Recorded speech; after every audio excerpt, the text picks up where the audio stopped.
Selamat pagi teman-teman dan Dewan Juri. Untuk kedua tim, harap segera mengirim urutan nama pembicara 1 hingga 3 dan reply speakernya. Dan jangan lupa untuk teman-teman untuk merename sesuai ketentuan dari panitia dan diwajibkan untuk on cam, menggunakan nama asli dan menampakkan wajah dengan jelas. Dari kedua tim, apakah sudah lengkap? Oke, dari tim bergerendang sudah mengirimkan list nama. Dari tim DJ Debater masih saya tunggu.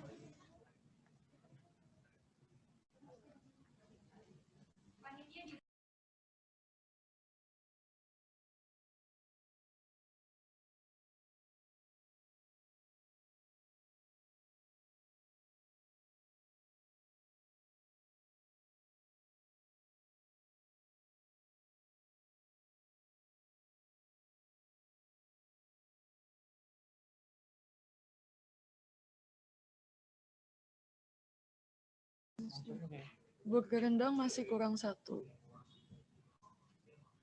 Oke, ditunggu ya Kak. Oke, untuk DJ Debater harap segera mengirim list nama pembicara 1 hingga 3 dan reply speakernya.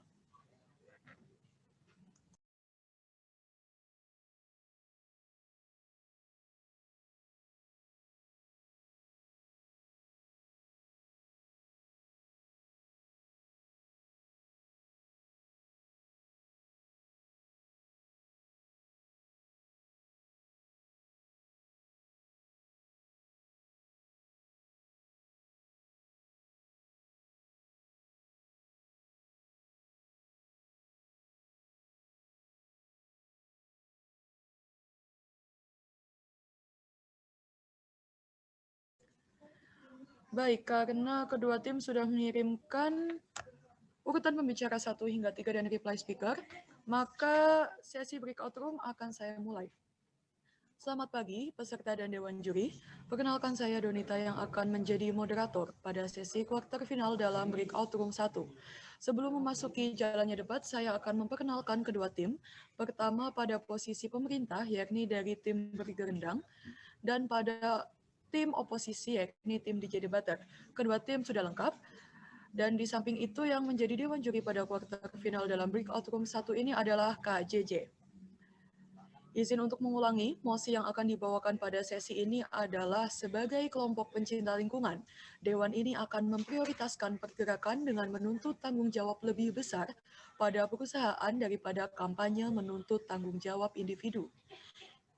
Yang akan dibawakan oleh pembicara 1 hingga 3 selama 7 menit 20 detik dan reply speaker selama 4 menit 20 detik. Langsung saja memasuki sesi debat untuk pembicara pertama pada tim pemerintah.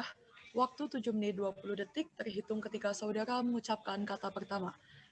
Kepada pembicara pertama dari tim pemerintah, dipersilakan. Baik, terima kasih. Apa suara saya audible? Ya, jelas. Oke, untuk preferensi PA saya lewat kolom chat. Apabila saya persilakan, silakan open mic, tapi kalau enggak berarti enggak diterima dan jangan spam. Baik, pidato akan saya mulai dalam 3, 2, 1.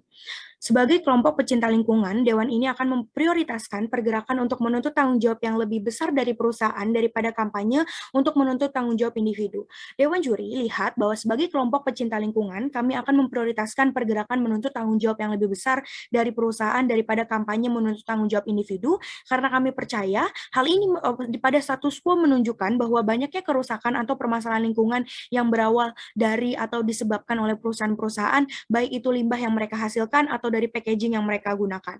Lihat bagaimana status quo, masalah pada status quo. Kita lihat bahwa pada saat ini sudah ada yang namanya pertanggungjawaban dari perusahaan semisal yang berbentuk CSR misalnya. Namun yang jadi permasalahannya adalah seringkali CSR ini kurang menyasar masyarakat dan pada akhirnya di beberapa case ditemukan mereka memberikan CSR ini hanya ketika atau difokuskan hanya untuk lingkungan hanya ketika adanya AMDAL atau pemeriksaan AMDAL atau semisal dalam hal biasa adalah semisal mungkin akreditasi akreditasi untuk perusahaan. Maka kami percaya hal-hal seperti inilah dengan kerusakan-kerusakan atau pengambilan atau pengeksploitasian sumber daya alam yang telah dilakukan oleh perusahaan-perusahaan tersebut untuk bagaimana mereka mengambil profit atau keuntungan bagi diri mereka sendiri, dan bagaimana kerusakan yang mereka berikan untuk lingkungan pada akhirnya ini harus dipertanggungjawabkan lebih besar daripada apa yang telah mereka lakukan. Ini akan saya ekstensikan. Namun sebelum itu, mari lihat bagaimana kami akan mengkarakterisasikan kelompok pecinta lingkungan. Satu, mereka adalah orang-orang yang aware terhadap lingkungan dan mereka ingin memperbaiki kondisi lingkungan saat ini. Di mana dua, mereka adalah organisasi non-profit yang punya banyak massa karena massa-massa tersebut punya kesadaran yang sama. Dan tiga, ada orang-orang besar dalam tanda kutip yang sukarela juga bergabung dengan pecinta lingkungan ini, seperti misalkan ada artis-artis, penyanyi, atau kemudian influencer dan lain sebagainya. Dan kami rasa ini sudah cukup progresif di status quo. Dan empat, karakterisasi kelompok pecinta lingkungan saat ini adalah mereka juga bergerak di sosial media, tidak hanya secara langsung, tapi bagaimana mereka punya followers yang banyak dan lain sebagainya.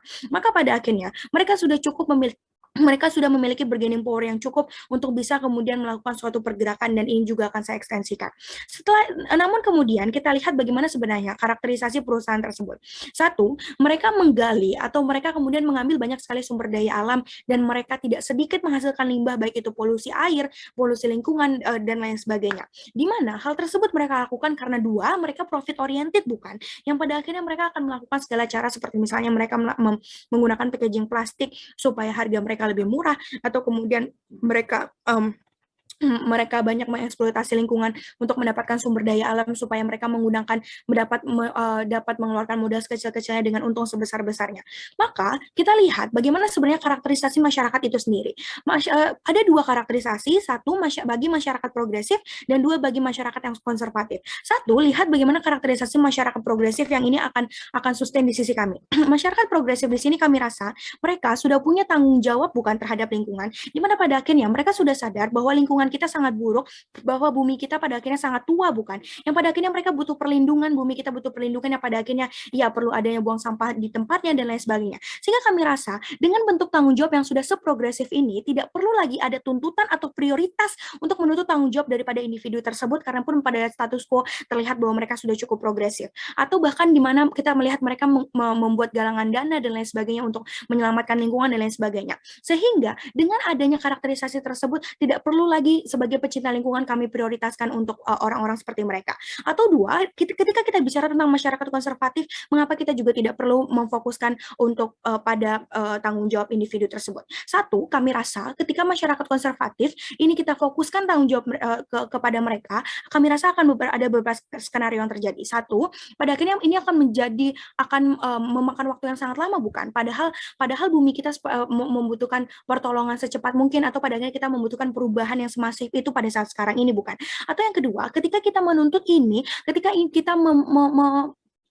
kita memprioritaskan pada perusahaan-perusahaan besar, pada akhirnya masyarakat yang konservatif ini mereka sebagai konsumen pada akhirnya tidak punya opsi lain bukan untuk mengonsumsi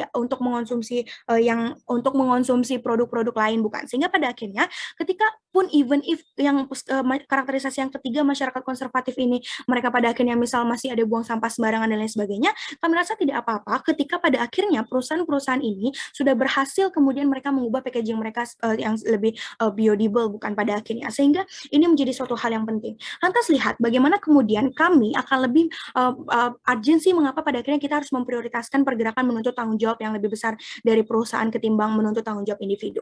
Kami rasa ada beberapa hal. Satu, pada akhirnya ketika kita menuntut tanggung jawab dari perusahaan akan ada perubahan yang sangat masif bukan pada akhirnya, karena masyarakat hanyalah konsumen yang kemudian ketika para perusahaan masih banyak yang menggunakan kemudian membuat packaging yang tidak organik misalnya dan sebagainya, mereka tidak punya pilihan pada akhirnya, ataupun ketika mereka punya pilihan harganya mungkin akan sangat mahal sekarang karena ada ketimpangan dan lain sebagainya. Maka ketika kita menuntut tanggung jawab yang lebih besar daripada perusahaan, pada akhirnya mereka akan menyamakan bukan, dan masyarakat tidak diberikan pilihan pada akhirnya. Namun lantas lihat bagaimana sebenarnya pergerakan daripada pecinta alam ini akan berjalan. Satu, kami akan membuat pergerakan dalam bentuk luring misalnya, di mana pada pada akhirnya kita akan membuat campaign secara langsung, mendatangi perusahaan misalnya, atau membuat suatu ya katakanlah demo dalam tanda kutip misalnya, untuk melihat bagaimana, untuk menuntut bagaimana Anda sebagai perusahaan mengolah limbah Anda dengan baik, atau misalkan Anda tidak lagi menggunakan packaging yang tidak biodegradable misalnya pada akhirnya. Seperti yang dilakukan di Amerika misalnya ketika dia menuntut suatu masyarakat mereka menuntut suatu perusahaan untuk bisa mengubah packaging mereka dan lain sebagainya. Kami rasa ini baik pada akhirnya, bukan karena perusahaan merasa oh ya ada tuntutan dari masyarakat dan perusahaan juga tidak ingin nama mereka buruk. Atau dua, kita akan memanfaatkan secara daring seperti misalnya membuat konten seperti mohon maaf mungkin jangan kita bikin lihat bagaimana sebenarnya Coca-Cola telah sangat buruk pada lingkungan, bukan, sehingga kita membuat konten sebagaimana pada akhirnya kita akan memboikot Coca-Cola, jangan beli Coca-Cola dan lain sebagainya. Kami rasa ini akan jauh lebih masif, bukan karena adanya like, share dan lain sebagainya daripada pecinta lingkungan ini, bukan, yang pada akhirnya juga ini akan menyasar pada bagaimana orang-orang yang sudah progresif itu juga sadar dan lain sebagainya. Kami rasa ini baik pada akhirnya, bukan, karena ini akan langsung menyasar daripada perusahaan itu dan ini akan membuat suatu perubahan. Lantas lihat bagaimana tanggung jawab perusahaan yang kami inginkan. Satu, dalam hal produksi, misalnya mereka tidak akan lagi menghasilkan polutan, atau misalkan atau seminimalnya mereka meminimkan polutan yang terjadi atau yang mereka hasilkan. Dua, pada akhirnya mereka mengubah kemasan mereka sebagai yang lebih biokredibel. Dan yang ketiga, bagaimana sebenarnya mereka dapat melakukan penghijauan, kita akan menuntut mereka, dan bagaimana pemberian CSR yang lebih besar. Untuk itu Bangga menjadi tim pemerintah. Terima kasih. Baik, tepat waktu ya. Terima kasih pembicara pertama tim pemerintah. Selanjutnya adalah pembicara pertama oposisi. Waktu 7 menit 20 detik terhitung ketika saudara mengucapkan kata pertama. Kepada pembicara pertama dari tim oposisi, dipersilahkan. Bentar.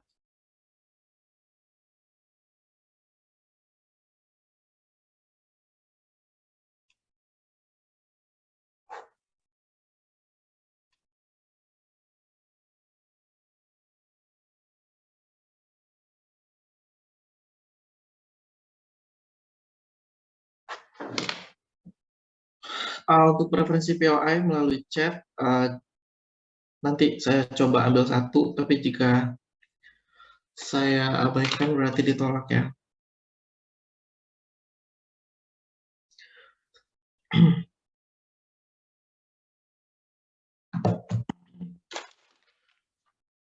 Cek kedengaran ya? Terdengar, Kak. Oke, thank you.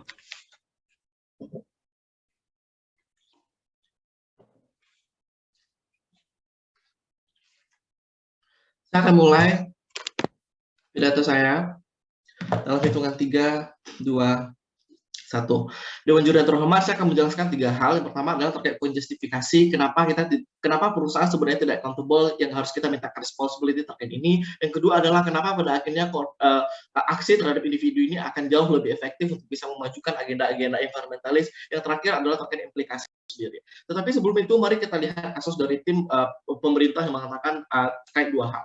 Saya rasa pemerintah terlalu sinikal untuk bisa melihat corporation ini, bagaimana sebenarnya mereka menyampaikan bahwasannya ini sangat profit oriented dan mereka sangat evil sekali digambarkan oleh tim pemerintah Dewan Juri yang mulia. Right sebelum mereka membangun sebuah PT atau perusahaan misalkan di sebuah daerah misalkan, sudah ada namanya regulation yang terkait tentang analisis AMDAL misalkan, tentang analisis lingkungan yang untuk memastikan di momen ketika kamu membuat perusahaan di suatu daerah misalkan, kamu harus sesuai dengan regulasi-regulasi yang telah ditetapkan skala internasional misalkan, untuk bisa memastikan ini sesuai dengan analisis AMDAL, untuk bisa memastikan bahwasanya ini akan berdampakkah dalam long term ataupun short term terhadap masyarakat yang ada di sekitar tersebut dalam jangka 100 meter ataupun 1 kilometer misalkan. Itu merupakan regulasi yang sudah ada, yang ditetapkan oleh pemerintah. Setidaknya sudah ada insentif untuk bisa memastikan pada akhirnya bagaimana mereka untuk bisa berhenti ataupun tidak melakukan aksi-aksi evil yang dilakukan oleh corporation ini pada akhirnya Dewan Juri yang mulia. Even ketika mereka sudah berdiri pun pada akhirnya tetap akan ada kontrol juga regulation. Di momen ketika ada misalkan contoh dari perusahaan-perusahaan besar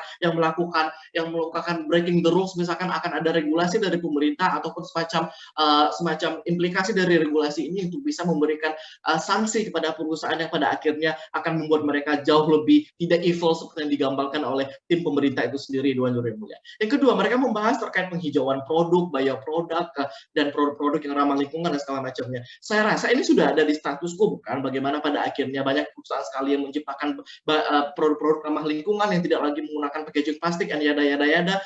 Tetapi pada akhirnya bagaimana end user ataupun aksi dari individu untuk bisa nge-extend dari aksi ini sendiri. The moment ketika kamu misalkan perusahaan besar misalkan sudah menciptakan produk-produk yang sudah by product, tetapi aksi individu masih sangat minim sekali dan tidak adanya awareness untuk bisa misalkan seperti buang sampah sembarangan atau segala macamnya, itu tetap akan berimplikasi terhadap tidak ramah lingkungan itu sendiri. Oleh karena itu poin-poin mereka terkait poin penghijauan itu tidaklah eksklusif dan itu sudah ada di status poin yang terjawab. Pertama, terkait poin justifikasi. Kenapa perusahaan tidak accountable untuk bisa diberikan pertanggungjawaban terkait hal ini? Ada dua hal. Yang pertama adalah kita tahu dalam perusahaan itu ada hierarki. Ada yang namanya investor, ada juga yang namanya managing director, CEO, dan juga board. Untuk bisa menentukan keputusan daripada perusahaan mana arah perusahaan ini, produk apa yang akan mereka ini, regulasi apa yang akan mereka tentukan. Ini ditentukan oleh decision maker yang paling atas, itu ada investor. Investor inilah yang menentukan kemana arah perusahaan kamu. Oleh karena itu, pada akhirnya, insentif tidak dimiliki oleh orang-orang yang ada di board of commission ataupun yang ada di managing director yang ada di perusahaan. Contohnya seperti Unilever misalkan. Unilever Indonesia tidak hanya beroperasi berdasarkan apa yang ada regulasi di Indonesia, tetapi berdasarkan CEO ataupun investor yang ada di luar sana untuk bisa memastikan arah perusahaan kamu akan ke sini dan pada akhirnya kamu akan menjalankan regulasi seperti yang kita sepakati. Yang kedua, perusahaan ataupun corporation mereka juga telah mentaati yang sudah menciptakan satu produk ramah lingkungan. Kedua, mereka juga telah mentaati peraturan-peraturan terkait AMDAL dan segala macamnya, yang mereka juga menciptakan yang namanya kegiatan CSR ataupun corporate social responsibility yang merupakan tanggung jawab moral mereka kepada masyarakat pada akhirnya. Ini terakhir, ini juga ada kontrol terhadap action mereka, kontrol sebelum mereka mendirikan perusahaan, setelah mendirikan perusahaan, dan juga bagaimana perusahaan mereka stay pada akhirnya. Ada regulation seperti bagaimana memastikan tidak ada seperti kasus-kasus tidak ramah lingkungan dan segala macamnya. Ini yang terjadi pada kasus Lumpur Lapindo misalkan. The moment ketika mereka break the rule terkait aksi lingkungan ini, itulah yang akan dibayar seperti insentif kepada masyarakat di Sidoarjo misalkan, ataupun pengoperasian dari perusahaan ini diberhentikan untuk sementara.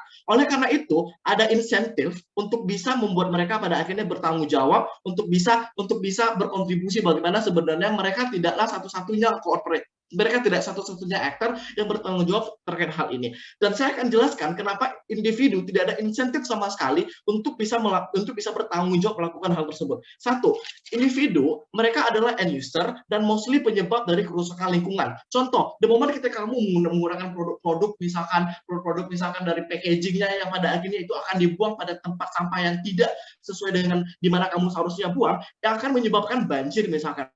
Karena pada akhirnya ada momen ketika terjadi banjir misalkan yang disalahkan pada akhirnya paling cuma pemerintah ataupun kamu cuma warning kepada orang-orang di atas dasar. Tapi sebenarnya kamu tidak sadar bahwasanya kamu adalah end user yang juga menyebabkan kerusakan lingkungan seperti banjir ataupun hal-hal lainnya misalkan yang pada akhirnya juga akan berdampak kepada kamu pada akhirnya Dewan Juri Mulia.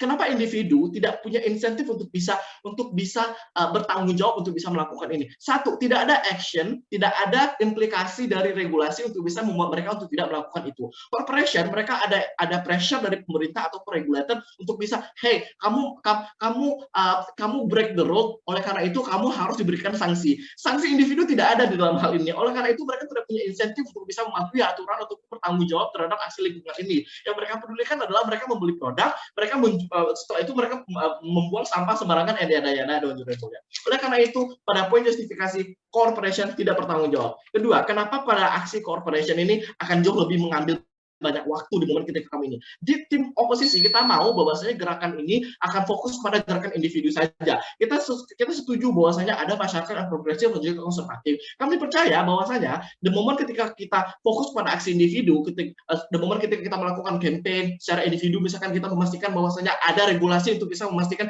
individu ketika kamu buang sampah sembarangan akan ada law enforcement kepada kamu misalkan, ini akan jauh lebih bagus dan jauh lebih cepat untuk bisa memastikan ini akan uphold pada akhirnya. Apakah ini bisa? Ya, kami bisa. Terkait the idea of influencer, selebriti yang ada di tim pemerintah itu tidak eksklusif karena itu juga bisa terjadi di sisi kami misalkan. Akan ada orang yang ikut pada akhirnya. Walaupun enggak semua, enggak banyak, tapi kami percaya orang yang meskipun sedikit ini akan berpengaruh dan memiliki power yang lebih besar pada akhirnya untuk bisa mempengaruhi. Look, seperti apapun regulasi kepada corporation, kepada sebesar apapun pressure yang kamu taruh kepada corporation, meskipun aksi individu tidak ada, pada akhirnya ini akan zonk pada akhirnya. Di corporation, di sisi pemerintah, ini akan mengambil waktu yang sangat lama sekali. Karena kita tahu bahwasanya mereka profit oriented, belum lagi mereka membayar pajak dan memberikan devisa kepada negara misalkan. Ini akan membuat insentif kepada pemerintah untuk bisa tidak melakukan regulation terlalu besar kepada mereka. Yang pada akhirnya akan take longer time di sisi pemerintah Dewan Juri Mulia. Oleh karena itu sangat bangga menjadi tim oposisi. Baik, terima kasih pembicara pertama tim oposisi. Selanjutnya adalah pembicara kedua tim pemerintah. Waktu 7 menit 20 detik terhitung ketika saudara mengucapkan kata pertama. Kepada pembicara kedua dari tim pemerintah dipersilahkan.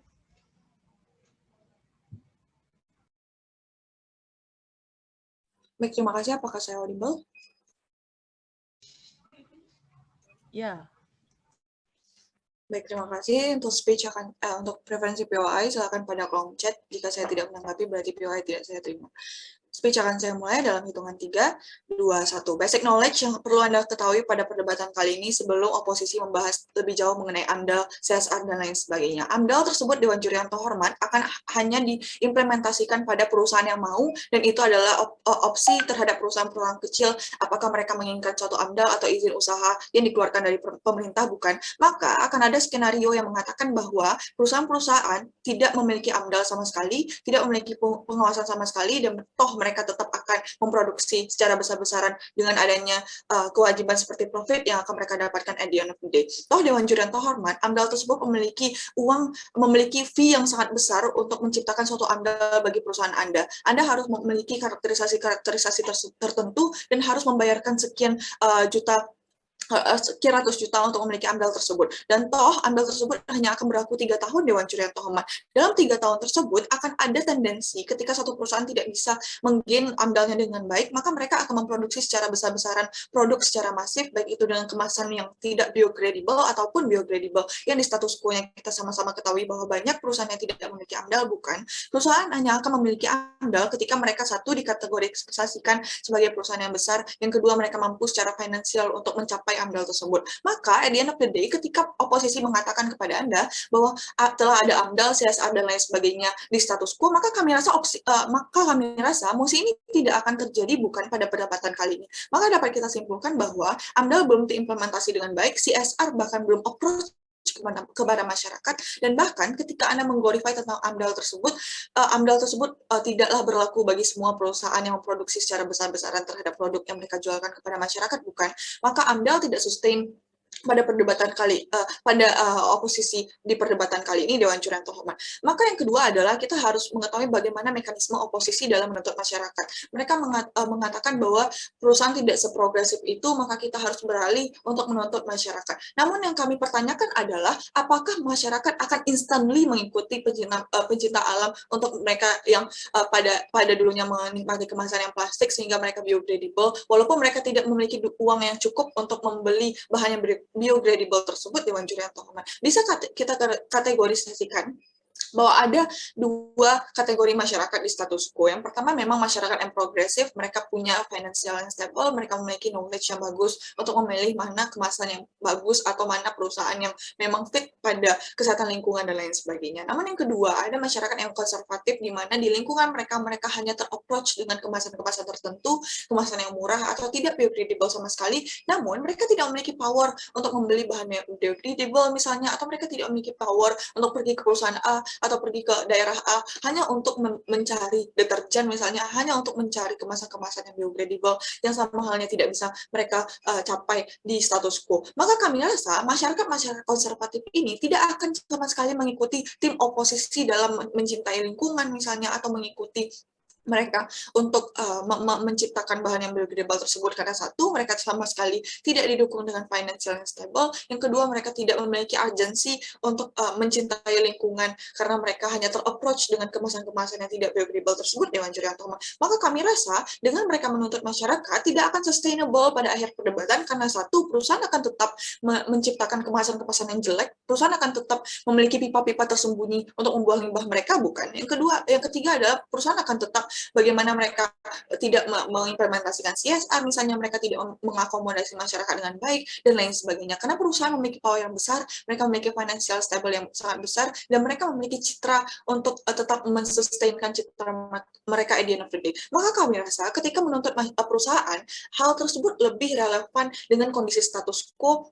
Misalnya satu perusahaan tersebut kita tuntut dengan adanya kampanye ataupun boykot tertentu yang nantinya akan dinotis oleh perusahaan tersebut, oh ternyata limbah yang selama ini saya buang hanya akan mengeksploitasi masyarakat, hanya akan menimbulkan satu patogen penyakit kepada masyarakat kita. Maka perusahaan tersebut akan mempertahankan citra mereka sebagai perusahaan yang sustainable atau perusahaan yang noble misalnya, dengan cara mereka yang pertama untuk mengimplementasikan CSR mereka tidak ingin diboykot sama sekali, dan at the end of the day ketika mereka menerima boykot ataupun kampanye dari para aktivis lingkungan ini, mereka akan mempertahankan sustainability mereka agar mereka tidak kolaps misalnya, atau hanya karena mereka menginginkan demand dari masyarakat itu tetap masuk ke perusahaan mereka sehingga mereka tetap mendapatkan profit yang sama, bukan. Maka kami rasa perusahaan memiliki power yang besar, perusahaan memiliki progresivitas yang besar untuk bisa memfasilitasi apa yang diinginkan oleh pencipta, apa yang diminta oleh pencipta lingkungan tersebut, Dewan Juri Hormat.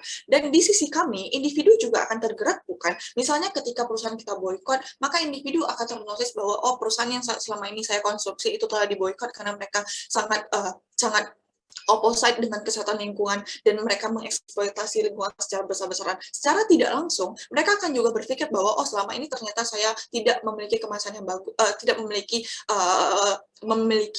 satu kenotisan terhadap kesehatan lingkungan yang bagus, maka mereka juga akan memiliki cara untuk mengkritisi perusahaan tersebut, dan toh at the end of the day ketika mereka memiliki financial yang stable, maka mereka akan beralih kepada perusahaan yang biodegradable, bukan Dewan Juri Hormat. Maka catatlah ketika misalnya tim oposisi hanya mementingkan bagaimana promosi kesehatan kepada masyarakat misalnya, atau banner-banner seperti cintailah lingkungan Anda, itu tidak akan eksklusif karena perusahaan satu mereka tidak memiliki karena masyarakat satu tidak memiliki urgensi untuk mengikuti hal tersebut. Mereka tidak perlu mementingkan citra diri mereka, bukan. Dan pada akhirnya ketika mereka tidak memiliki knowledge yang cukup untuk memahami apa yang dimaksud oleh pencipta lingkungan tersebut, maka mekanisme dari oposisi tidak akan sustainable hingga akhir perdebatan. Masuk kepada ekstensi saya, mengapa pada akhirnya para pencinta lingkungan tersebut juga akan power dan dalam tanggung jawab tersebut akan muncul lebih besar dari segi perusahaan. Misalnya perusahaan tersebut Dewan Juri Hormat mereka akan menciptakan satu tanggung jawab yang selama ini belum mereka ciptakan sama sekali. Misalnya CSR, bentuk tanggung jawabnya tersebut adalah mengakomodasi masyarakat dalam bentuk donasi, dalam bentuk pusat kebugaran, yang ketiga dalam bentuk bagaimana mereka menciptakan tidak menciptakan polutan-polutan, dan at the end of the day akan ada penghijauan-penghijauan. Ketika hal tersebut kita tuntut sebagai pencinta lingkungan, maka hal tersebut akan progresif karena satu pencinta lingkungan memiliki followers yang besar, bukan.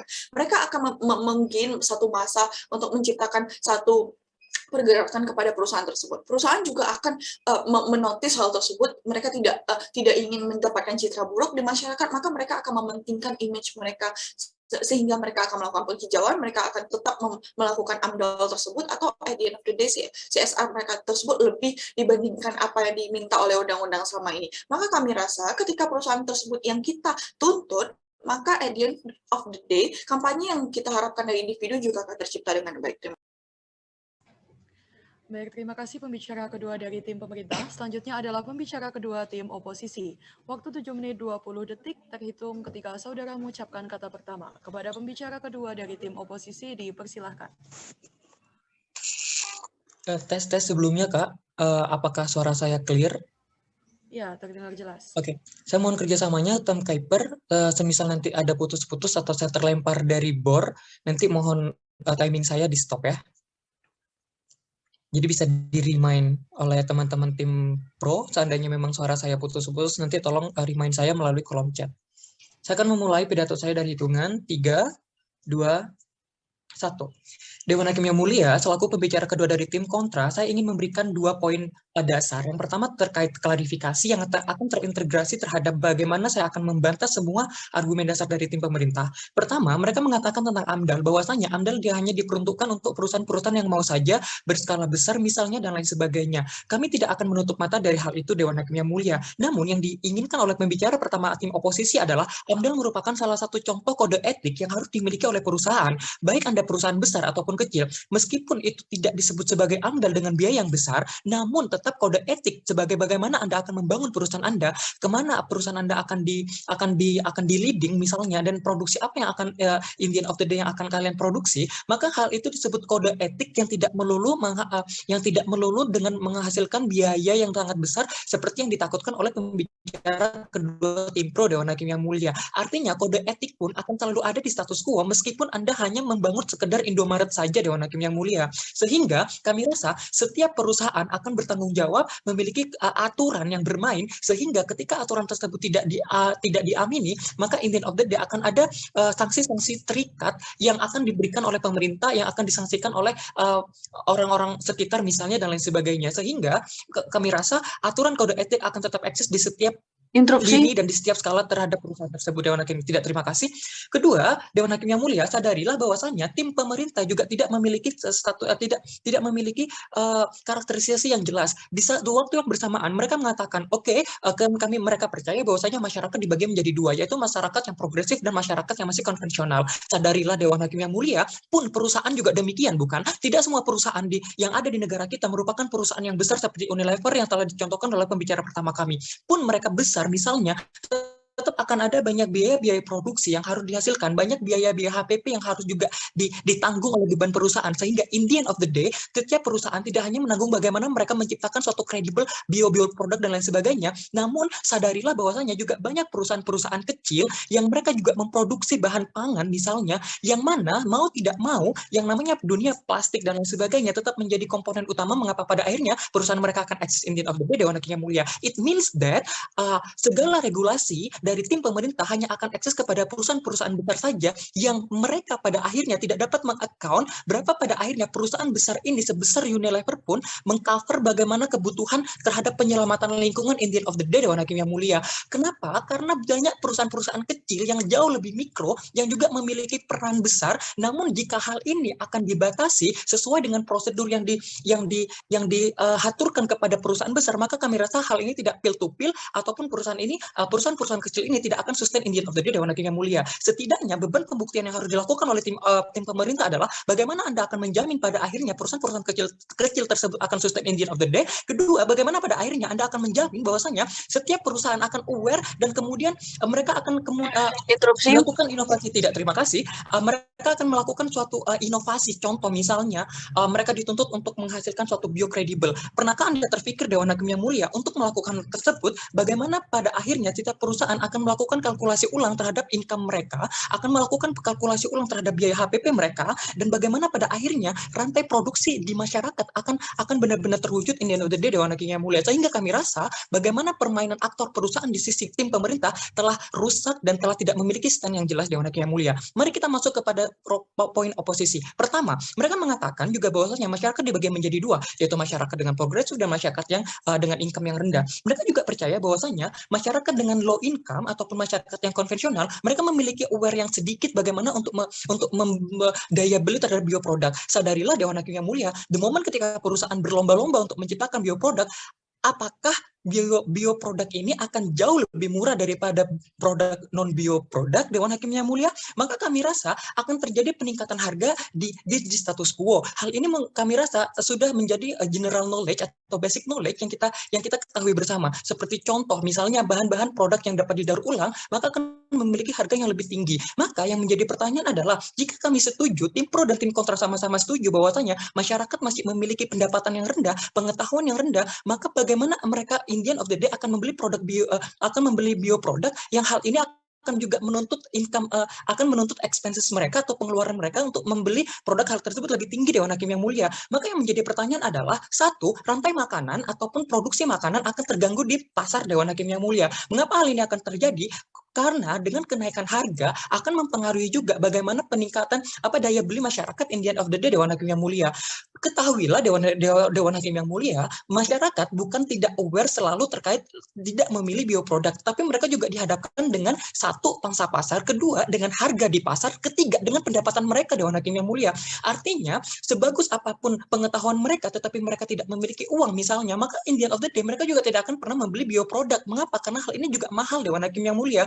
Maka kami rasa dengan lebih memberikan aware ini terhadap masyarakat secara individu, kami rasa progresif kita akan akan lebih ada di sisi kita Dewan Hakim yang mulia. Mengapa? Karena pada akhirnya meskipun banyak produk plastik misalnya, meskipun hal ini tidak biokredibel misalnya, tetapi masyarakat sudah memiliki aware terhadap bagaimana menjaga lingkungan in the end of the day, maka kami rasa hal ini akan tetap bisa tercover dengan baik Dewan Hakim yang mulia. Sehingga kami sebagai tim oposisi lebih memberikan sanksi ini, penekanan ini terhadap bagaimana masyarakatlah sebagai end user untuk lebih bijak dalam Instruksi. mengatasi.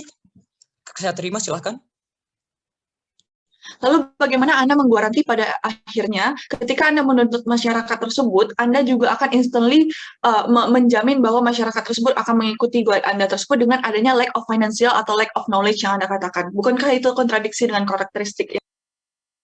Dewan Hakim yang mulia aware terhadap masyarakat yang akan kami berikan atau kami edukasi kepada mereka tidak melulu terhadap bagaimana masyarakat harus mengikuti seminar luring atau daring lah seperti yang dikatakan oleh pembicara 1 dan 2 dari tim pemerintah Dewan Hakim yang mulia. Setidak-tidaknya yang telah dijelaskan oleh pembicara pertama kami adalah sosialisasi secara langsung ataupun gerakan-gerakan kampanye tentang lingkungan secara langsung atau bahkan menambah fasilitas pemerintah untuk membedakan sampah bio dan non bio secara langsung, maka kami rasa hal itu juga jauh lebih progresif Dewan Hakim yang mulia. Mengapa? Karena meskipun hal ini sudah ada di status quo, terbukti hal ini masih kurang, bukan? Sehingga apa yang harus dilakukan kita? Yang akan dilakukan oleh kita adalah meningkatkan controlling dan monitoring bagaimana pada akhirnya program yang tidak berjalan sebelumnya akan jauh lebih berjalan Dewan Hakim yang mulia. Sehingga ketika kita men-touch dan end user, maka segala sesuatu ataupun cost yang besar, kami rasa kita lebih efektif dan kita lebih sesuai sasaran daripada kita nge-ban perusahaan ataupun membatasi perusahaan. Sehingga dengan ini kami proud to post the motion. Thank you.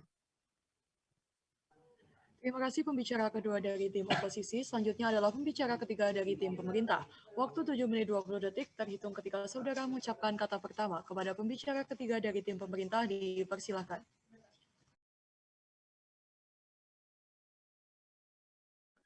Apakah suara saya terdengar? Ya, terdengar jelas. Oke. Minta waktu 15 detik untuk set timer, Kak.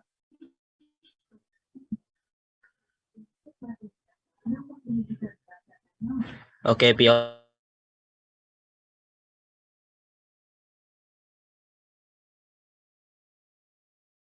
Pidato akan saya mulai dalam 3, 2,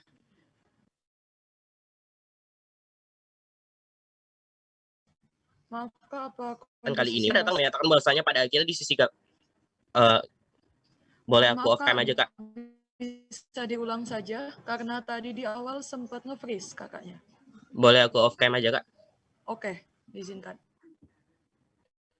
Udah lebih baik, Kak? Ya, lebih baik. Baik, saya ulangi. Pidato akan saya mulai dalam 3, 2, 1.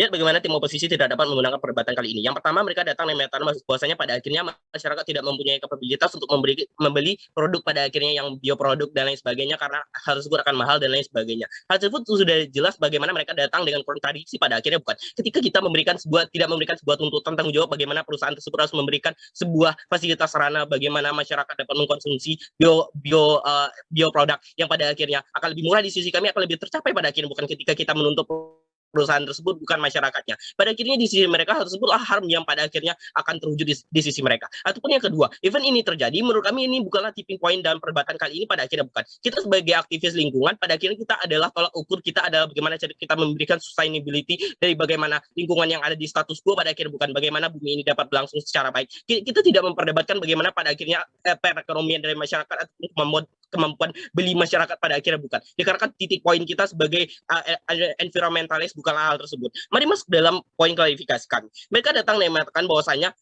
adanya karakteristik bahwasanya perusahaan tersebut tidak profit oriented. Atau yang kedua, mereka juga datang dan menyatakan bahwasanya perusahaan tersebut adalah profit oriented. Tidak ada sebuah penjelasan yang jelas mengapa pada akhirnya karakteristik perusahaan tidak dapat di sisi mereka. Mari kita lihat bagaimana komparasi dari case kami. Kami dapat menyatakan kepada Anda mengapa pada akhirnya di status quo perusahaan tersebut tidak likely untuk mengikuti aturan seperti AMDAL dan lain sebagainya. Kami datang dan menyatakan bahwasannya bahwa di status quo pada akhirnya banyak perusahaan-perusahaan yang pada akhirnya tidak mengikuti AMDAL, pada akhirnya bukan. Karena hal tersebut adalah opsi, bukanlah kewajiban Anda sebagai perusahaan itu sendiri. Dikarenakan adanya profit oriented, sehingga menurut kami likely untuk perusahaan tersebut untuk tidak mengikuti AMDAL itu sendiri, sehingga pada akhirnya mereka akan meraih sebuah produk-produk dengan keuntungan yang lebih besar, pada akhirnya bukan. tidak memperhatikan sumber daya ataupun pada akhirnya lingkungan itu sendiri. Sehingga menurut kami hal tersebutlah hal yang urgent, bagaimana cara kita untuk menghilangkan, memberikan tuntutan kepada perusahaan tersebut agar mereka dapat memberikan fasilitas yang baik bagi konsumen yang ada di masyarakat. Lihat bagaimana ketika itu terjadi di sisi kami. Yang pertama, ketika itu terjadi, menurut kami hal tersebut akan baik pada akhir bukan. Even di sisi kami masyarakat tidak progresif sekalipun, ketika adanya masyarakat konservatif. Ketika Anda memberikan tuntutan kepada perusahaan tersebut agar menggunakan kemasan yang bioproduk ataupun pada akhirnya mereka menggunakan kemasan-kemasan yang dapat terurai oleh tanah, pada akhirnya case-case yang akan dibawakan ataupun dampak buruk yang dibawakan oleh tim oposisi dapat terselesaikan di sisi kami. Seperti contoh ketika ada masyarakat membuang sampah sembarangan sehingga menimbulkan banjir dan lain teliti mengapa pada akhirnya esensi dari banjir tersebut mengapa dapat terjadi. Karena kan adanya sampah yang dibuang itu adalah sampah plastik pada akhirnya bukan. Dikarenakan mereka tidak dapat urai pada akhirnya sehingga menimbulkan banjir, pada akhirnya ada menyumbat selokan-selokan dan lain sebagainya.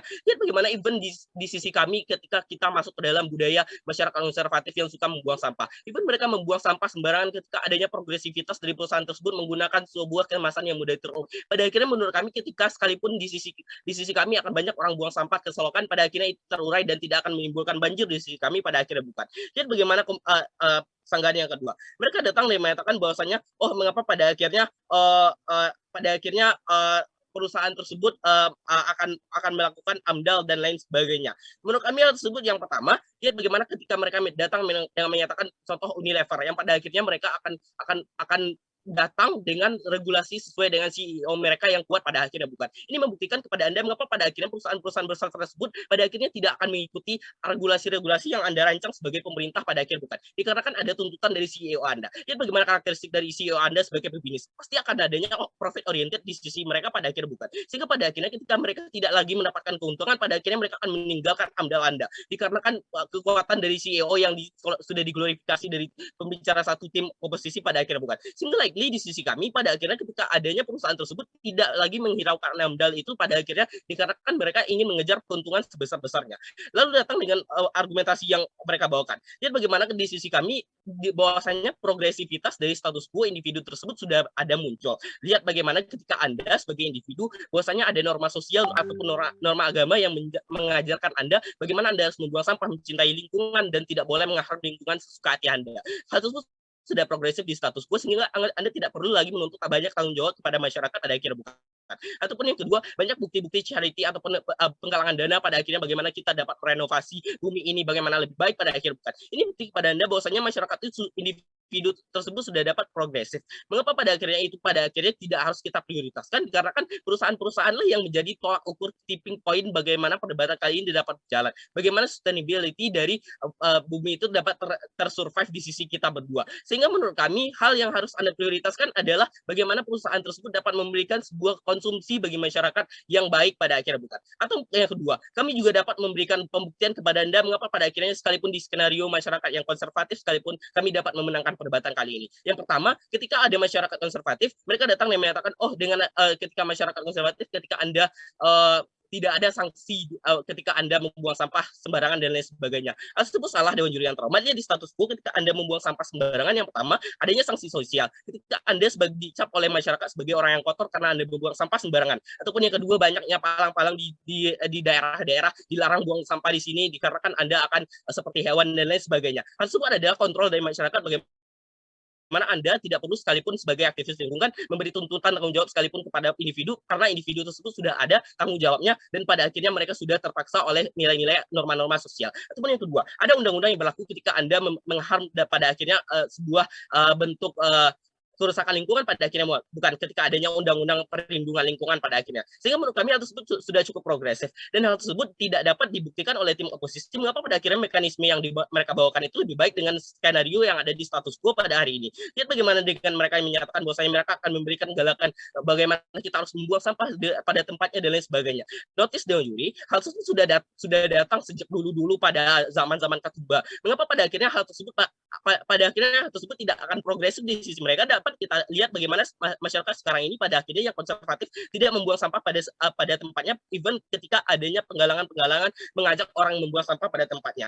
Sehingga menurut kami hal tersebut tidak progresif di sisi mereka. Dan bagaimana di sisi kami? Kami dapat mengkomparasikan kepada Anda mengapa pada akhirnya dengan perusahaan-perusahaan tersebut, ketika kita tuntut tanggung jawab mereka akan dapat menyediakan kepada kita produk-produk yang lebih ramah lingkungan pada akhirnya bukan. Lihat bagaimana, even ketika perusahaan tersebut masih belum dapat memberikan mungkin tidak dapat memberikan sebuah biaya produk yang full pada akhirnya. Namun ketika di sisi kami, pada akhirnya masyarakat akan lebih kurang untuk mengakses plastik-plastik ataupun dan lain sebagainya. Sehingga menurut kami konsumsi dalam masyarakat akan lebih murah pada akhirnya bukan. Dikarenakan dari perusahaan tersebut yang akan dituntut bahwasanya dia harus menurunkan harga barang even walaupun mereka tetap menggunakan kemasan-kemasan yang ramah lingkungan. Terima kasih. Terima kasih kepada pembicara ketiga dari tim pemerintah. Selanjutnya adalah pembicara ketiga tim oposisi. Waktu 7 menit 20 detik terhitung ketika saudara mengucapkan kata pertama. Kepada pembicara ketiga dari tim oposisi dipersilahkan.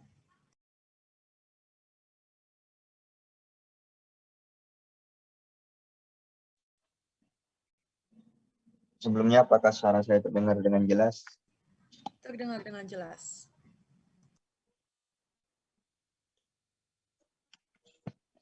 Baik, perdebatan saya akan mulai dalam hitungan 3, 2, 1. Selamat pagi Dewan Juri yang mulia serta rekan berpikir yang berbahagia. Sebagai kelompok pecinta lingkungan, Dewan ini akan memprioritaskan pergerakan dengan memberi tanggung jawab lebih pada perusahaan daripada menurut tanggung jawab individu. Yang perlu kita cari dalam mosi perdebatan kita kali ini, apakah memang dengan kita memprioritaskan perusahaan itu akan tetap masuk atau akan tetap sampai pada pergerakan untuk mencintai atau melestarikan lingkungan. Apakah itu memang terbukti? Sehingga pada pembicara satu sampai pembicara ketiga dari tim lawan itu tidak memberikan apapun atau tidak memberikan dampak yang sangat signifikan. Sampai mana sih prioritaskan atau sampai mana sih alasan kita bisa memprioritaskan perusahaan untuk menjaga lingkungan hidup tersebut? Karena pada akhirnya itu akan kembali kepada masing-masing individu. Selanjutnya kita juga sebelum masuk ke argumen saya akan mengkonter terlebih dahulu. Ketika memang kita tahu bahwasannya mereka mengandalkan tentang bagaimana perusahaan itu untuk memberikan promosi tentang bioproduk atau produk-produk yang menurut dia ramah lingkungan. Tetapi kalau memang misalkan kita tahu produk itu lebih mahal daripada produk yang biasa kita lebih kenal di dalam society, itu siapa yang akan beli? Karena kita tahu bahwa daya konsumsi masyarakat akan lebih memilih produk yang biasa dia pakai daripada produk yang mahal, dan walaupun itu diembel-embeli dengan produk tidak terima. Selanjutnya kita tahu bahwasanya bagaimana ketika konsumsi masyarakat yang kita tahu ketika pendapatan atau income masyarakat yang lebih rendah itu dituntut untuk lebih membeli dengan alih-alih produk yang lebih ramah lingkungan. Oke, kita mengakui bahwasannya itu sangat baik atau sangat bagus terhadap lingkungan. Tetapi apakah itu bisa masuk terhadap ranah atau status quo yang ada dalam masyarakat Indonesia pada saat ini? Yang kita tahu bahwasannya masyarakat Indonesia saat ini lebih mementingkan kebutuhan yang mendesak daripada kebutuhan jangka depan. Karena kita tahu bahwa rumah tangga di Indonesia itu lebih memprioritaskan barang-barang yang bisa dijangkau daripada barang-barang yang lebih mahal, walaupun itu sangat baik karena ya itulah keadaan di negara Indonesia. Dan juga apakah kita mengetahui bahwasannya dengan perusahaan-perusahaan kecil itu bisa sustain atau survive dengan mengubah menjadi bioproduk mereka? Tentunya hal seperti ini tidak bisa kita raih. Karena apa? Karena namanya perusahaan kecil, pasti mereka akan lebih berfokus kepada bagaimana mereka untuk mempertahankan perusahaan mereka daripada memikirkan bagaimana mengganti menjadi bioproduk kepada perusahaan-perusahaan kecil tersebut. Selanjutnya, dengan seperti ini, bagaimana sih kita mempunyai alasan untuk bisa memprioritaskan kepada perusahaan untuk menjaga lingkungan? Padahal pada saat ini dan seterusnya hal itu tidak akan pernah sampai, karena pada akhirnya kita akan tetap membutuhkan tanggung jawab dari individu. Bagaimana ketika perusahaan telah melakukan segalanya, tetapi ketika individu tidak bisa untuk menangkap dari perusahaan tersebut, dari mau perusahaan tersebut, itu tidak akan pernah terjadi terhadap keprioritasan dari perusahaan itu tersebut. Karena kita tahu bahwa dalam hal yuridis, hal ini juga kita sekarang juga akan membandingkan bagaimana ketika saat ini, apakah perusahaan bisa untuk menjaga lingkungan atau versus masyarakat yang bisa menjaga lingkungan, walaupun kita tahu pada saat ini kita hanya melihat larangan membuang sampah oleh masyarakat itu sendiri. Tetapi apakah kita melihat ada aksi dari perusahaan tersebut dalam hal seperti ini? Tentunya sangatlah tidak. Mari kita buktikan. Walaupun kita tahu bahwasanya kita tahu di dalam UU nomor 32 tahun 2009, setiap orang berkewajiban memelihara kelestarian fungsi lingkungan hidup serta mengendalikan pencemaran atau kerusakan lingkungan hidup. Hal ini sangatlah pantas untuk diberikan kepada masyarakat karena kita tahu bahwa setiap masyarakat mempunyai kewajiban untuk melaksanakan pasal ini. Tetapi kita juga melihat kepada perusahaan, apakah perusahaan juga membantu terhadap terciptanya atau tujuannya pasal ini? Tentunya sangatlah tidak terbukti. Dengan apa kita tahu bahwasanya apakah perusahaan ketika kita memprotes perusahaan itu sangat baik? Kita terbukti kepada ketika melihat sampah-sampah atau sampah yang berasal dari produk perusahaan atau minimarket seperti di gunung ataupun seperti di pantai, siapakah yang bisa mencapai atau membersihkan lingkungan atau menjaga lingkungan tersebut? Tetaplah individu atau masyarakat itu tersebut dengan gerakan pecinta lingkungannya, dengan gerakan pendakinya yang memungut sampah atau membersihkan sampah masyarakat dengan aksi-aksinya. Tetapi kita tahu bahwasanya itu semua produk dari perusahaan, dan apakah perusahaan itu ada ketika permasalahan saat itu juga? Tentunya sangatlah tidak bisa sampai pada keadaan masyarakat pada saat ini tidak diterima, sehingga pada akhirnya alasan untuk memprioritaskan perusahaan terhadap status quo pada masyarakat pada saat ini itu sangatlah tidak masuk. Itu sangatlah tidak bisa dengan mengandalkan bioproduk lah, dengan mengandalkan bagaimana dia promosi dia seperti pergerakan itu tidak akan bisa sampai, karena yang namanya perusahaan, manajemen perusahaan akan hanya bisa untuk memberikan edukasi tanpa memberikan aksi secara lanjut terhadap masuknya masyarakat. Karena sebagus apapun manajemen dari perusahaan tersebut, ketika individu tidak bisa untuk menangkap apa yang diinginkan oleh perusahaan, kita tidak bisa mencapai tujuan dari lingkungan hidup yang sangat bersih dan bagus itu. Karena kita tahu bahwasanya banyaknya malahan sekarang status quo yang saat ini kita lebih menyalahkan perusahaan yang lebih menyalahkan produk ketika ada banjir ataupun ada kerusakan lingkungan ataupun banyaknya sampah yang berserakan, itu pasti dari produk-produk perusahaan yang mana walaupun kita tahu bahwasanya itu berasal dari individu, tetapi pertanyaannya apakah perusahaan datang atau perusahaan bisa untuk menyelesaikan masalah tersebut? Tapi jawabannya adalah tidak, karena yang bisa menyelesaikan itu tersendiri adalah masyarakat itu tersendiri, karena masyarakat sudah mempunyai kewajiban, walaupun dari dulu sudah mempunyai kewajiban, tetapi saat ini tetap mempunyai kewajiban dengan adanya dukungan dari UU ataupun dukungan dari aksi-aksi masyarakat, kelompok circle atau kelompok-kelompok yang dibuatkan terhadap pecinta lingkungan, yang itu lebih bermasuk kepada menjaga lingkungan, dan itu lebih masuk daripada kita memprioritaskan perusahaan yang hanya mengandalkan tentang bioproduk ataupun mengandalkan tentang bagaimana dia bisa menjaga lewat manajemennya, dan itu tidak bisa pantas untuk menerima. Kita tidak bisa menerima fakta tersebut di dalam keadaan masyarakat Indonesia pada saat ini. Terima kasih. Oke, baik. Terima kasih kepada pembicara ketiga dari tim oposisi. Baik, karena semua anggota tim sudah menjabarkan pendapatnya, kini saatnya kedua tim untuk mengajukan pembicara balasan. Sesi ini akan diawali dari tim oposisi kepada pembicara dari tim oposisi. Waktu 4 menit 20 detik terhitung ketika saudara mengucapkan kata pertama. Kepada tim oposisi dipersilahkan. Cek, kedengeran nggak? Terdengar, Kak. Oke, thank you.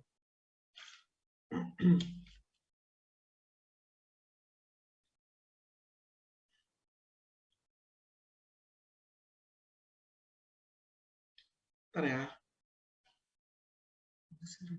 Oke.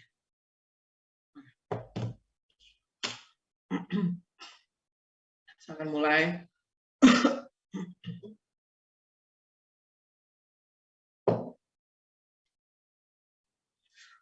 mulai. reply saya dalam hitungan 3, 2, 1. Judges, saya akan menjelaskan kepada Anda terkait 2 poin clashes kenapa Anda harus memenangkan tim oposisi pada perdebatan kali ini. Setidaknya ada 2 clashes. Pertama adalah terkait poin justifikasi yang akan berimplikasi kepada penjelasan kenapa pada akhirnya insentif ataupun treatment tidak diberikan kepada individu. Oleh karena itu, kita telah menjelaskan kepada kamu kenapa individu harus hold accountable untuk terkait kasus kerusakan lingkungan ini. Yang kedua adalah yang mana sebenarnya lebih efektif untuk bisa memajukan agenda-agenda dari environmentalis ini pada akhirnya. Pertama terkait justifikasi. Kami telah menjelaskan bahwasanya kenapa pada akhirnya perusahaan ataupun corporation itu mereka tidak accountable terhadap aksi-aksi kerusakan lingkungan ini seperti treatment yang sudah ada diberikan kepada mereka. Treatment seperti misalkan saya jelaskan terkait bagaimana hierarki yang ada di perusahaan, ada decision maker dari atas untuk yang bisa menentukan pada akhirnya bagaimana alur perusahaan. Yang ini juga berimplikasi pada penjelasan sebenarnya yang mengambil keputusan terhadap perusahaan itu bukanlah kolektif, tapi ada beberapa orang yang decision maker untuk bisa menentukan bagaimana jalannya perusahaan seperti investor yang pada akhirnya akan berimplikasi kepada bagaimana managing director and board-nya segala macam. Kedua, kami juga telah menjelaskan kepada kamu bagaimana sebenarnya perusahaan sudah menciptakan produk ramah lingkungan seperti yang dijelaskan pada tim pemerintah. Dan mereka juga telah diberikan insentif untuk bisa bertanggung jawab seperti ada mereka regulasi terkait AMDAL, CSR, cooperation, dan segala macamnya yang pada akhirnya, dan juga ada juga kontrol dari pemerintah di momen ketika mereka sebelum, sesudah juga sustain beroperasi yang pada akhirnya ada law enforcement misalkan kepada mereka untuk bisa membuat mereka pada akhirnya bisa punya insentif untuk bisa membilang, oh no, bukan saya bertanggung jawab karena gue udah melakukan ini. Tim pemerintah mengatakan bahwasanya ini tidak salah corporation, ini tidak salah cooperation. Pada akhirnya kita harus pada akhirnya cooperation itu pada akhirnya melakukan AMDAL itu bukanlah sesuatu yang dilakukan oleh big cooperation saja, tapi juga ada karakteristik yang telah dijelaskan bagaimana sebenarnya ini merupakan skenario yang sangat rigid sekali, Dewan Juri yang terhormat. Kami percaya ini bukanlah argumentasi yang eksklusif dari sisi mereka. Setidaknya dari poin justifikasi kami dari tim oposisi telah menjelaskan kenapa pada akhirnya cooperation mereka punya insentif dan ada treatment kepada mereka. Dan kami juga menjelaskan kepada kamu bagaimana pada akhirnya insentif ataupun treatment ini tidak ada diberikan kepada individu. Dan kami telah menjelaskan bagaimana sebenarnya treatmentnya harus diberikan kepada individu. Contoh instansinya misalkan seperti ada law enforcement kepada individu di momen ketika kamu buang sampah sembarangan, atau di momen ketika kamu melakukan kerusakan lingkungan, misalkan kamu membakar lahan misalkan yang akan berdampak secara masif, itu akan ada juga law enforcement kepada kamu. Ini yang kami maksud, tidak hanya terkait banner, seminar segala macamnya yang sebenarnya tidak eksklusif yang ada di both side, Dewan Juri Mulia. Oleh karena itu dengan adanya treatment insentif ini kepada individu merupakan sesuatu yang sangat penting yang hanya ada di tim oposisi yang tidak pernah dilibat oleh pembicara satupun dari tim pemerintah, Dewan Juri yang Mulia. Terakhir, terkait yang mana yang sebenarnya yang lebih efektif. Kami menyampaikan bagaimana sebenarnya jauh lebih efektif melalui gerakan individu yang pada akhirnya ini akan leading kepada aksi-aksi seperti misalkan di momen ketika ada law enforcement ataupun treatment kepada mereka, orang akan merubah behavior-nya. Walaupun sedikit, tidak masalah, itu masih oke, yang pada akhirnya ini akan berpengaruh secara in the long run karena banyak sekali misalkan ada banyak sekali bantuan-bantuan misalkan dari selebgram, influencer, dan juga environmentalis misalkan yang akan mempengaruhi gerakan-gerakan ini. Dari sisi mereka hanya menjelaskan bahwasanya ini akan jauh lebih cepat dengan adanya produk ramah lingkungan, dengan adanya ini yada. Kami telah menjelaskan juga bahwasanya kenapa pada akhirnya ini akan, walaupun ini bisa, ini akan take longer time, karena kita menjelaskan bahwasanya bagaimana karakteristik dari cooperation, mereka oriented, mereka bayar pajak, mereka mitra pemerintah, yang juga memberikan insentif kepada pemerintah untuk bisa pemerintah menjadi reluctant untuk bisa membuat mereka stop operation misalkan. Sehingga pada akhirnya ini merupakan skenario sangat rigid sekali dari tim pemerintah. Terkait poin ini kami juga memenangkan perdebatan kali ini. Terima kasih.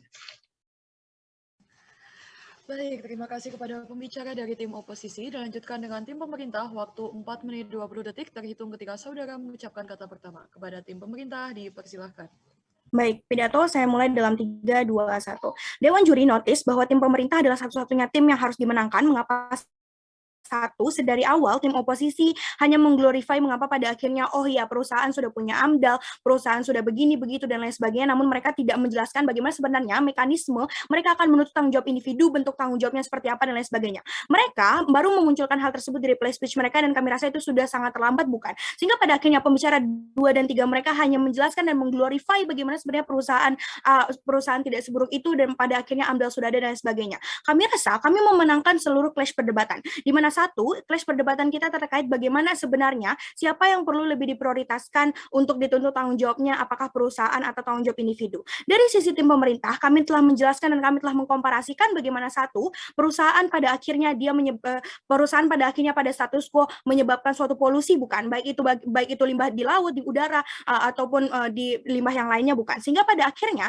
tidak hanya sebatas limbah, perusahaan juga telah menggerus SDA mereka, sumber daya alam, atau seperti misalnya menebang pohon untuk membuka lahan dan lain sebagainya untuk produksi mereka. Sehingga kami rasa dengan kondisi di status quo di mana CSR belum sampai menyentuh daripada lingkungan di masyarakat, bukan, di mana pada akhirnya pembicara 2 kami juga telah menjelaskan AMDAL belum seefektif itu, dan pada akhirnya pembicara 3 kami juga telah menyampaikan hal tersebut. Maka pada akhirnya hal inilah yang pada akhirnya menjadi urgensi atau menjadi landasan kenapa pada akhirnya ini perusahaan harus dituntut tanggung jawabnya lebih besar daripada mengkampanyekan untuk menuntut tanggung jawab individu. Kami juga telah mengkarakterisasikan kepada Anda bagaimana karakterisasi daripada individu. Yang satu, kami telah menjelaskan karakterisasi masyarakat yang sudah sangat progresif, di mana pada akhirnya kesadaran atau tanggung jawab individu sudah ada, bukan? Sehingga tidak ada lagi urgensi di mana kami harus memprioritaskan untuk menuntut tanggung jawab individu. Atau dalam hal masyarakat konservatif, pada akhirnya kami rasa mereka adalah konsumen, bukan? Yang pada akhirnya ketika kita memfokuskan atau memprioritaskan dalam hal menuntut tanggung jawab dari perusahaan, pada akhirnya ketika perusahaan mengubah seluruh bagaimana bentuk pengolahan limbah mereka, mengurangi polusi, atau seminimal mengubah packaging mereka, pada akhirnya tidak akan ada pilihan daripada individu, bukan, untuk tidak membeli barang mereka. Atau skenario kedua, pada akhirnya perusahaan dituntut untuk mengurangi harga, bukan, pada akhirnya yang tim oposisi hanya datang bagaimana sebenarnya perusahaan tidak dapat sustain dan lain sebagainya dan lain-lain. Kami rasa fokus kami di sini adalah untuk lingkungan, bukan pada bagaimana perusahaan dan lain sebagainya.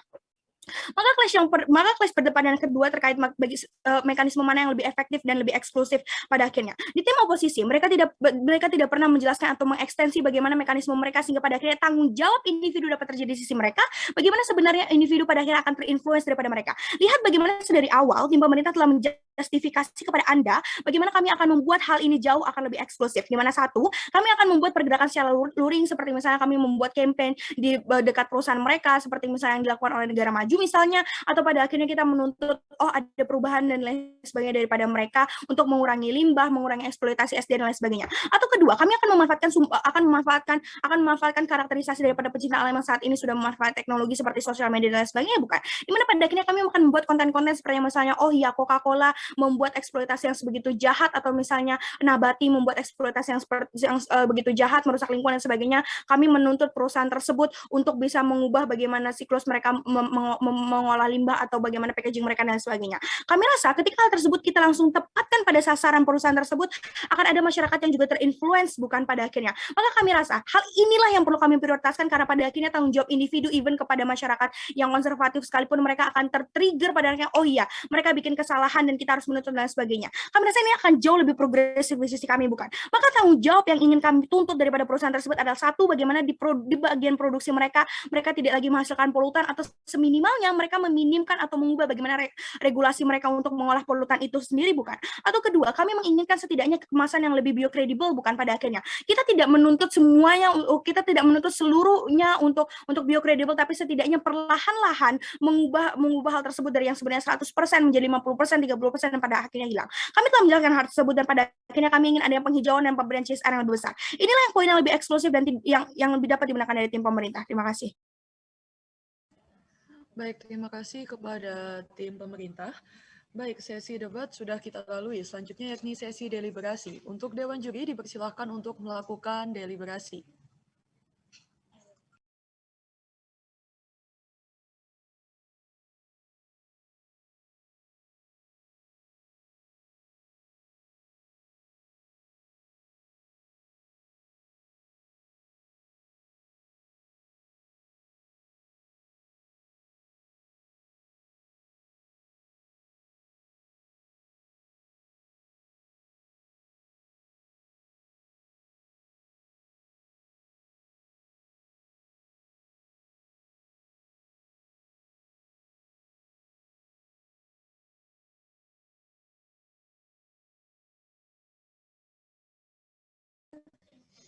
Baik teman-teman dari Kak Iqbal, setelah debat peserta bisa kembali menunggu pengumuman di main room Zoom ya. Oke, jadi kepada teman-teman bisa kembali ke main room Zoom. Di sini saya selaku moderator.